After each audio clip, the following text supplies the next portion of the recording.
Praise the lord. అందరూ బాగున్నారండి? ప్రతి ఒక్కరూ ఆదివారం చర్చికి వెళ్తూ ఉంటారు కదా. ఎందుకంటే విశ్రాంతి దినం పరిశుద్ధముగా ఆచరించుటకు జ్ఞాపకం ఉంచుకునము తండ్రి పరిశుద్ధ గ్రంథంలో రాపించి పెట్టాడు కాబట్టి కంపల్సరీ దేవుని మందిరానికి మనం వెళ్తూ ఉంటాము. వెళ్తున్నారు అందరూ. అయితే మందిరానికి వెళ్ళేటప్పుడే నీ ప్రవర్తన జాగ్రత్తగా చూసుకో అని తండ్రి, నేను చెప్పిన మాట కాదండి, పరిశుద్ధ గ్రంథంలో తండ్రి రాపించి పెట్టాడు. మనం లేచిన దగ్గర నుంచి మన మైండ్ అంతా ఇంటి మీద, ఇంట్లో వాళ్ళ మీద, ఇంటి సమస్యల మీద ఉండొద్దు. దేవుని మందిరానికి నేను వెళ్తున్నా, నా తండ్రి మందిరానికి నేను వెళ్తున్నా, నా తండ్రి ఉన్నాడు అక్కడ, నా తండ్రితో నేను మాట్లాడాను, నా తండ్రి నాతో ఏం మాట్లాడాలనుకుంటున్నాడు, ఏ విషయంలో నన్ను సరి చేసుకోమని చెప్తున్నాడు, నేను శ్రద్ధగా వినాలి అని మైండ్ అంతా లేచిన దగ్గర నుంచి ఫస్ట్ మన రోజుని ప్రార్థనతోనే స్టార్ట్ చేస్తాం. అలాగే ఆదివారం రోజు చర్చికి వెళ్ళేటప్పుడు, ఆదివారం ఒక్కరోజే కాదండి, మీరు ఎప్పుడు చర్చికి వెళ్ళినా వెళ్ళాలనుకుంటున్నా ఆ రోజు అంత మైండ్ అంతా దేవుని మీదే ఉండేలా చూసుకోండి. మళ్ళీ దేవుని మందిరానికి వెళ్ళేటప్పుడు మనం ఎంత చదువుకున్న వాళ్ళమైనా ఆ చదువు అంతా పక్కన పెట్టేసేయండి. మనం ఎంత సంపాదించినా ఆ సంపాదన అంతా పక్కన పెట్టేసేయండి. మనం ఎంత పెద్ద పొజిషన్లో ఉన్నా సరే ఆ పొజిషన్ పక్కన పెట్టేసేయండి. ఎంత మంచి జాబ్లో ఉన్నా ఆ జాబ్ పక్కన పెట్టేసి, ఎంత హోదాలో ఉన్నా, అధికారంలో ఉన్నా కూడా అదంతా పక్కన పెట్టేసి ఒక మామూలు మనిషిగా తండ్రి దగ్గరికి వెళ్ళాలి మనం. దాన్ని వినయం అంటారు. ఇప్పుడు ఇవన్నీ నేను చదువుకున్న దాన్ని, మంచి ఉద్యోగం సంపాదించాను, మంచి పొజిషన్లో ఉన్నదాన్ని, నా కింద అంతమంది పని చేస్తున్నారు, నేను అంత పెద్ద కంపెనీని స్థాపించి కొన్ని వేల మందికి నేను జాబులు ఇచ్చాను అనుకుని దేవుని దగ్గరికి వెళ్తే తండ్రితో మనస్ఫూర్తిగా మనం మాట్లాడలేమండి. ఎందుకంటే ఆ హోదాలు అవన్నీ కూడా అడ్డొస్తూ ఉంటాయి. అరే నేనేంది ఇంత పెద్ద పొజిషన్లో ఉండి అంత తగ్గింపుతో ఎలా ప్రార్థన చేసుకోవాలి అనేది మన మైండ్లోకి వచ్చింది. కాబట్టి మనం చదివిన చదువైనా, చేసే ఉద్యోగమైనా, ఉన్న పొజిషన్ అయినా సరే, అధికారమైనా సరే అదంతా పక్కన పెట్టేసి ఒక మామూలు మనిషిగా తగ్గింపు, వినయంతో దేవుని మందిరానికి వెళ్ళండి. వినయంతోనే వినండి తండ్రి ఏం మాట్లాడుతున్నాడు, మనలో ఏం సరిచేసుకోమని తండ్రి చెప్తున్నాడు. వాక్యం వినడం ఒక ఎత్తు అయితే, వాక్యం ప్రకారం మన జీవితాలు మార్చుకోవడం రెండో ఎత్తు. తండ్రికి ఏది అవసరం అంటే బలి అర్పించొద్దు, మాట వినండి. మీరు ఏదైతే విన్నారో అది చేయండి. అది చేస్తేనే తండ్రి మాట చొప్పున మన జీవితం మార్చుకుంటేనే తండ్రికి ఇష్టం. అలా మార్చుకోకుండా మనం ఎన్నిసార్లు వాక్యం విన్నా, ఎంత మీటింగ్స్కి వెళ్ళినా, ఎంత ప్రార్థన చేసినా, ఎన్ని రోజులు ఉపవాసం ఉన్నా కూడా అదంతా వ్యర్థమే అని నేను చెప్పట్లేదు. పరిశుద్ధ గ్రంథంలో తండ్రే రాపించి పెట్టాడు. ఒక అధికారిగా దేవుడి మందిరానికి వెళ్తే మనస్ఫూర్తిగా తండ్రిని ఆరాధించలేము.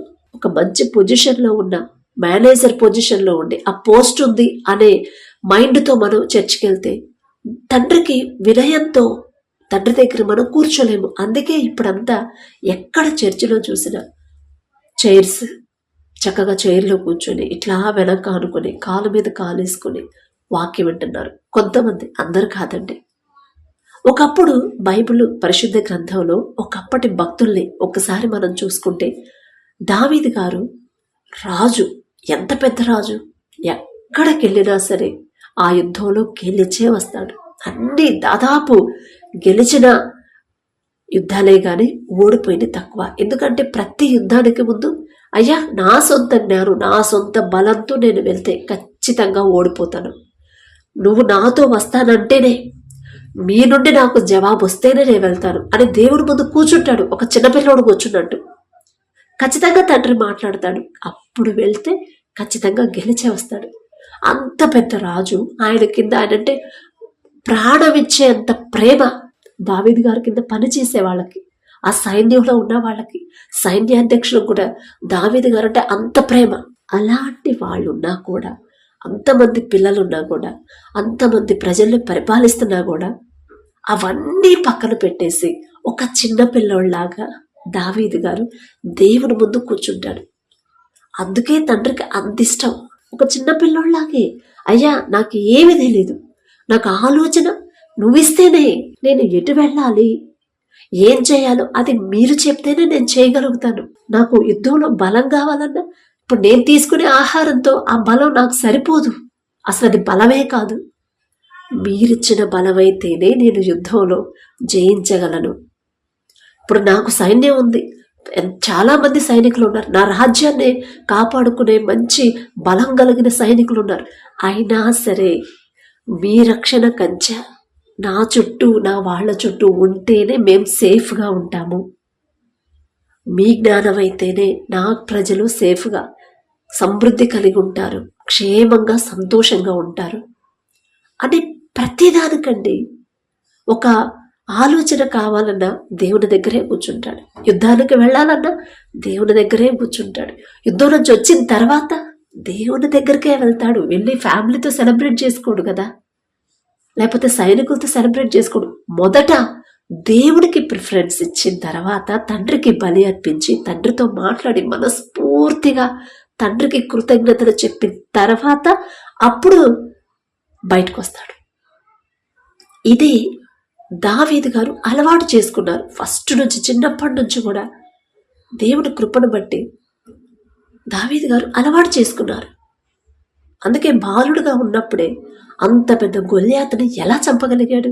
అసలు అంత చిన్న వయసులో దేవుని మీద అంత డిపెండ్ అవ్వాలన్న ఆలోచన ఎలా వచ్చింది అంటే, వాళ్ళ అమ్మగారు, నాన్నగారు దేవుని గురించి చెప్తా ఉండేవాళ్ళు కదా. దేవుని బలం, తండ్రి ఎలా నడిపించాడు, ఇశ్రాయేలీని ఎలా విడిపించాడు, జలప్రళయం నుంచి ఆయన ప్రజలు ఎలా కాపాడాడు, ఎలా ఈ సృష్టిని చేశారు, ఆయన బాహుబలం ఎంత, అదంతా కూడా చెప్తా ఉంటారు కదా. అది మైండ్లో బలంగా పడిపోయింది.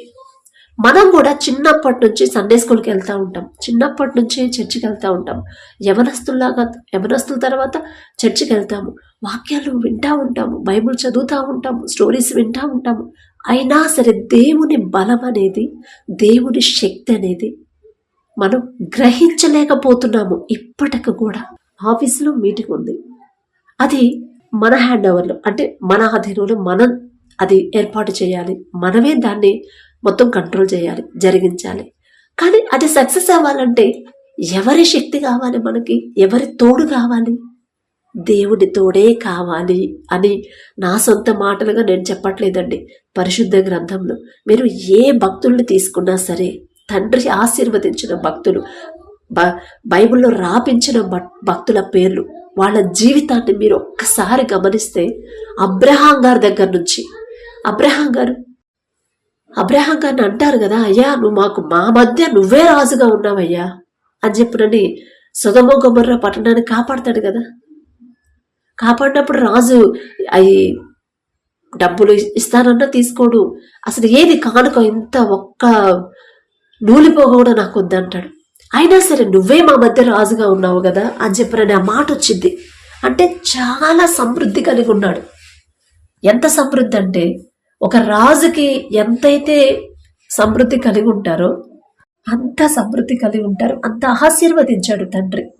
అయినా సరే అబ్రహాం గారు దేవుడి ముందుకు వెళ్ళేటప్పుడు ఎలా, దేవుడి దగ్గరికి వెళ్ళి ఎలా మాట్లాడేవాడు, ఎలా ప్రార్థన చేశారు అబ్రహాం గారు? మీరు జాగ్రత్తగా చదవండి పరిశుద్ధ గ్రంథాన్ని. అసలు ఎంత వినయంగా దేవుడితో మాట్లాడాలంటే ముందు భయపడతారు. ఎంత తగ్గింపు, ఎంత వినయం, ఎంత ఒబీడియంట్, విధేయత. అసలు సొదొమ గొమొర్రా పట్టణం దాని గురించి నాశనానికి ముందు అబ్రహాం గారు ప్రార్థన చేస్తారు, దేవుడితో మాట్లాడతాడుగా. అయ్యా నేను ధూళి వంటి వాడిని, దుమ్ము వంటి వాడిని, బూడిద వంటి వాడిని అయినా నేను మీతో మాట్లాడడానికి ధైర్యం చేస్తున్నాను, ఈ ఒక్క మాట అని అసలు ఎంత తగ్గించుకుని తండ్రితో మాట్లాడతాడు. ఆయనకి సంపాదన తక్కువ, అబ్రహాం గారికి ఏమన్నా తక్కువ సమృద్ధి ఉందా? తక్కువ ఆస్తిపాస్తులు ఉన్నాయా?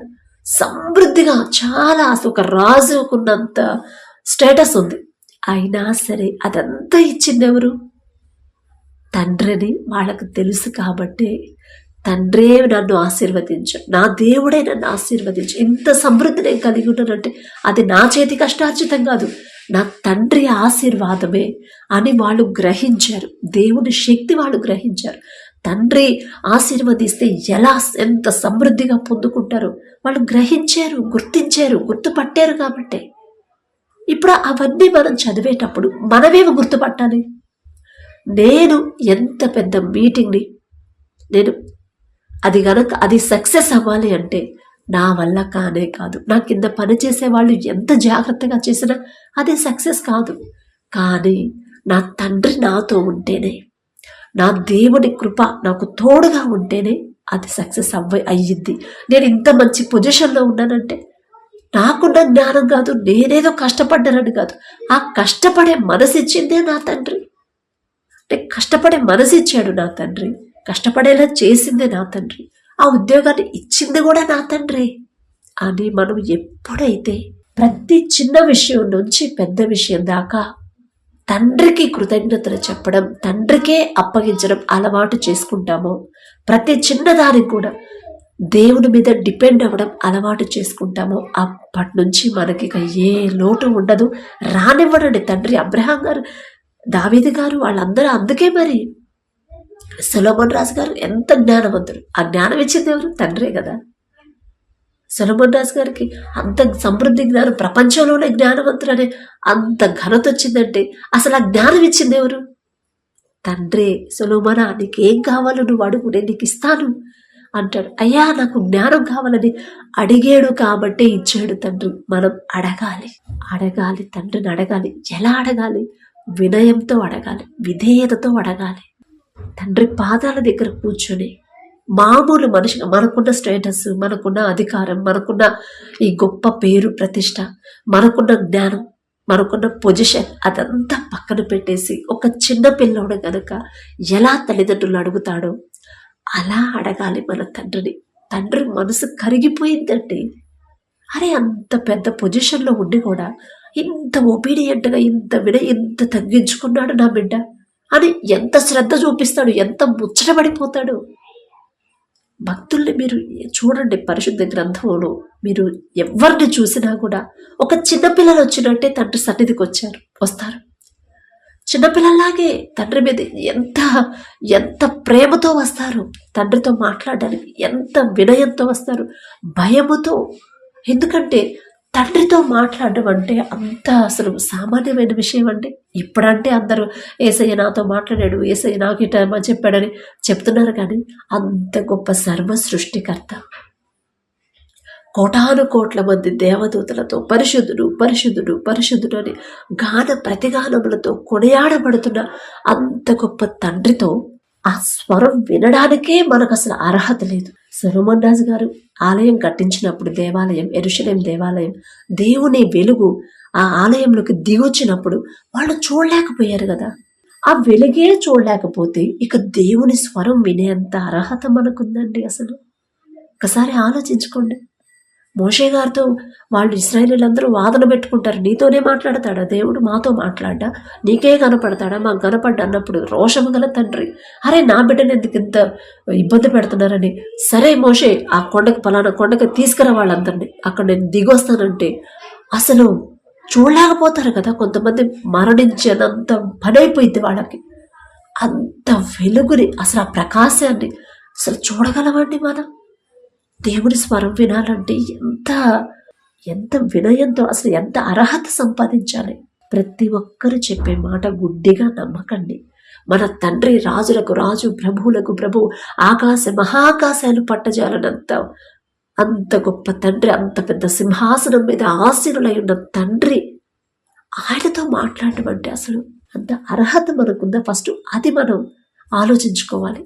చర్చికి వెళ్ళేటప్పుడు, చర్చిలో కూర్చున్నప్పుడు కుర్చీల మీద కూర్చోవద్దు, కింద కూర్చోండి. వినయంతో కింద కూర్చోవాలి.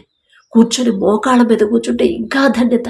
ఇవన్నీ మనకున్న పొజిషన్, మనం చదివిన చదువు, ఉద్యోగం, మన పోస్టు, మన అధికారం అదంతా పక్కన పెట్టేసి ఒక మామూలు మనిషిగా, నాకు ఏమి లేదయ్యా, నా దగ్గర ఏమీ లేదు, నేను ఒట్టి మనిషినే, ఒకవేళ ఇప్పుడు నేను ఎన్ని కలిగి ఉన్నానంటే అవి నువ్వు ఇచ్చినే, మీరిచ్చినయే. కానీ మీరు గనక నాకు ఇవ్వకపోతే నేను సున్నానే, నేను జీరో అని ప్రతి క్షణం కూడా మనం తండ్రికి కృతజ్ఞతలు చెప్పాలి. అదే హృదయంతో మీరు దేవుని మందిరానికి వెళ్ళండి. వినయంతో, మనసంతా పూర్ణ ఆత్మతో, పూర్ణ మనసుతో తండ్రి మీదే మనసంతా ఉంచి శ్రద్ధగా తండ్రి మాటలు వింటే ఖచ్చితంగా మీతో తండ్రి మాట్లాడతాడు.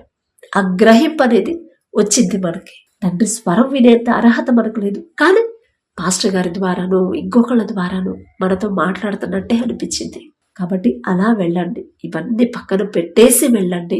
ఇంకా అంతకన్నా గొప్ప ఆశీర్వాదాలు తండ్రి మీకు అనుగ్రహిస్తాడు. గుర్తుంచుకోండి. Praise the lord.